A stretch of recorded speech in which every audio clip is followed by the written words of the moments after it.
Good morning, everybody. It is a beautiful day here in America. Welcome back to the campaign trail. My name is Jared, and today we'll be doing the first part of my pre-analysis for the second Democratic primary debate. This video is going to be very similar to the last pre-analysis that I did, where I go over the basic information about the debates, major candidates who didn't make it to the debate stage, and then finally I'll pick 5 potential winners and 5 potential losers.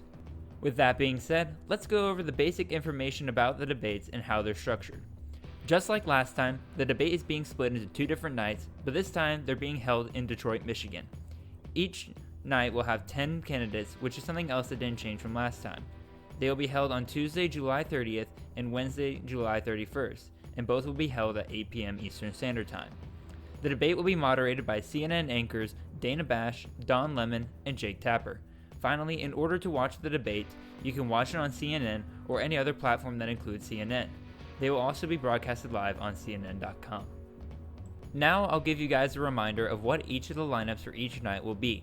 If you want more information about the lineups and how they'll affect the debates, be sure to check out my video entirely on the subject, link in the description below.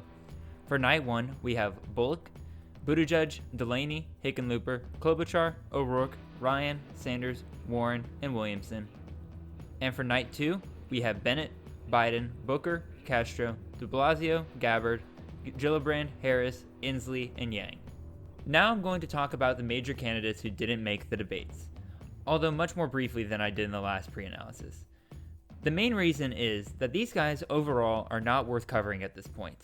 I myself have a different attitude towards primaries than most people, where I want more candidates, not less, and I'm not in any kind of hurry to tell people to drop out. However, at this point, if you haven't made not 1, but 2 debates where the requirements to qualify for them were extremely lenient, I don't know what to tell you. You're done. Every person up here should drop out as soon as they can, with one exception. Tom Steyer can certainly get back into this race, as he already has 2 qualifying polls out of 4 for the next debate, and I'm certain that he could reach the donor threshold as well, although it will be tough. Everyone else, thanks for trying, but it's time to move on. Now let's move on to the part you guys probably clicked on this video for, and that's who do I think will be the winners of the debates and who do I think will lose. This is a much tougher question than last time in my opinion. I had a much harder time deciding who do I think will win and lose, because for so many of these candidates, these debates could go either way very easily. Nonetheless, I did pick them, so let's begin with the potential winners. The first candidate I think wins these debates is Congresswoman from Hawaii, Tulsi Gabbard. Gabbard had herself a good performance in the last debate. She remained calm with each question and had one of the more powerful moments of the night when she flustered and dispatched Tim Ryan on foreign policy.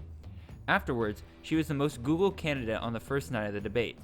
She's already gotten 1 qualifying poll for the next debate, which shows that she has more momentum than a lot of the other candidates, and I think with another performance like her last one, Tulsi could see herself become part of the second tier of candidates who remain within striking distance of becoming a frontrunner. The next candidate who I think will have a good night is tech executive Andrew Yang. Yang had a hard time in the last debate making himself heard. Out of all the candidates, Yang had the least amount of speaking time. This time, I don't think he lets that happen. I think he makes himself heard and comes away with a broader audience who's aware of him. While Yang had very few words in the last debate, he has actually gained in the polls, going from around 1% to 2%. Now, I know that doesn't sound like a whole lot, but you have to remember, one of the biggest things for this debate is getting a boost that makes you qualified for the next round of debates, where you need at least 2% in 4 polls. I think Yang gets that and establishes himself as someone who's worth keeping around in the primary, rather than somebody who lucked their way into the next round. The next candidate who I think will do well is Senator from Colorado, Michael Bennet. The general wisdom right now is that the moderate lane of the primary has been fully ceded to Joe Biden. I'm not so sure that's the case. I think it's a matter of time before somebody attacks his primary from the center and prevents a real challenge for the moderate wing of the party. I think that candidate will be Michael Bennet. During the last debate, Bennet had himself an alright night. He showed that he was willing to take on Joe Biden, and lately has been really establishing himself as someone who can be reasonable with people of all political ideologies and backgrounds, which for a Democratic electorate that is supposedly looking for someone who can easily beat Trump, Bennet could be a very attractive choice. In the end, I think Bennet does enough in this debate to give him a boost to make the next round of debates. The next candidate who I think will be a winner is someone who qualified for the next round a long time ago, and that is Senator from Massachusetts, Elizabeth Warren. While I personally was not impressed with her debate performance last time around, apparently there were plenty of people who thought she did well, as she has continued to climb in the polls. Warren is in great position here to continue her rise. If Sanders versus Warren happens on night 2, like people expect, I do think Warren comes out the winner of those exchanges. If it doesn't happen, which is definitely a possibility, the status quo remains the same, and that is Warren continues to siphon votes from Sanders. Either way, she comes out on top. Barring many mistakes or one catastrophic failure, I see no reason why Warren doesn't come out of these debates in a better position than she was before. The last candidate who I think will be a winner was one of the biggest losers of the last debate, and that is former Vice President Joe Biden. Biden was caught off guard last debate, and it made for an embarrassing performance in which Biden looked weak compared to those who took him on. I don't think Biden lets that happen again. I think he prepares well for obvious opponents like Senator Kamala Harris and Senator Cory Booker. Biden is already rebounding in the polls, and I think he does well enough in these next debates to keep him from having another slip in the polls like last time. Alrighty, enough positivity. Let's take a look at who I think will be worse off after these next set of debates.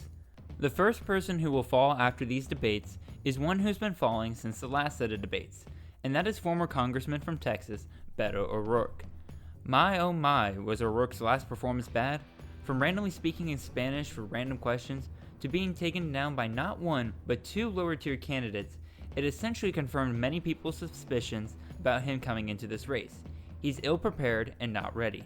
As far as I can tell, he's done nothing since then to reverse this perception, and I don't think he does anything different in these next debates.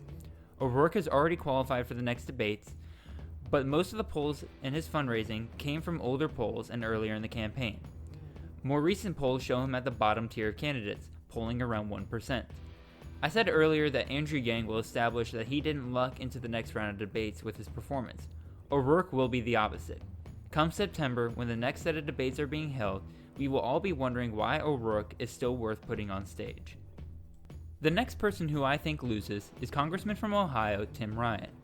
Ryan had himself a bad debate performance the last time around, as he was dismantled by Tulsi Gabbard on foreign policy, and his warning to the Democratic Party was quickly forgotten due to how uninspiring the delivery was. To many, Ryan was just another body up on stage, and this debate will do nothing to change that. Barring some amazing moments, this will be the last time we see Ryan on the debate stage. Another candidate who I think this is their last debate is Senator from New York, Kirsten Gillibrand.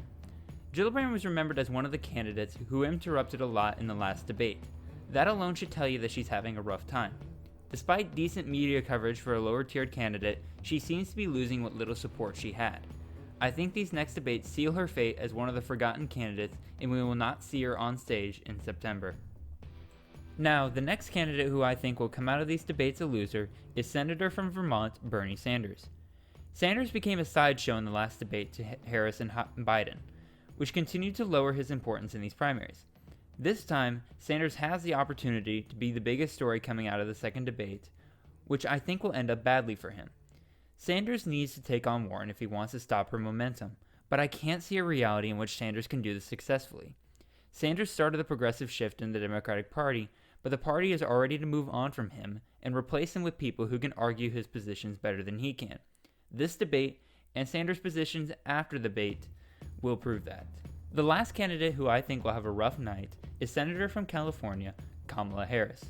Harris was by far the biggest beneficiary of the last debates, and this time I think that fortune is reversed. Harris was the second-tier candidate last time around and benefited massively by going after one of the frontrunners. Now, Harris is one of the candidates in the upper tier, and some might call her one of the frontrunners. Harris is used to prosecuting others, but I don't think she'll be ready to be prosecuted. There are several issues in which she's made controversial calls, and you can expect those to be exploited by other candidates, especially those who are looking to gain a boost. Harris, meanwhile, I think, will be stuck in her strategy of attacking Joe Biden. I think after having a great night the first round, Harris will be exposed this time around. And there you have it! The debates are only a few days away, and I don't know about you guys, but I am excited for them. I expect this debate to be much more aggressive, as lower tier candidates try to stay in the race, and aggressive tends to be what CNN goes for at debates. I, for one, cannot wait. So what do you guys think? Who will be the winners coming out of the second round of debates? Who will be the losers? Who will do just enough to get themselves into the next round of debates? Let me know down in the comments. Remember, keep it civil, and if you have friends who find this stuff interesting, send them this way. We're always welcoming people of all ideologies.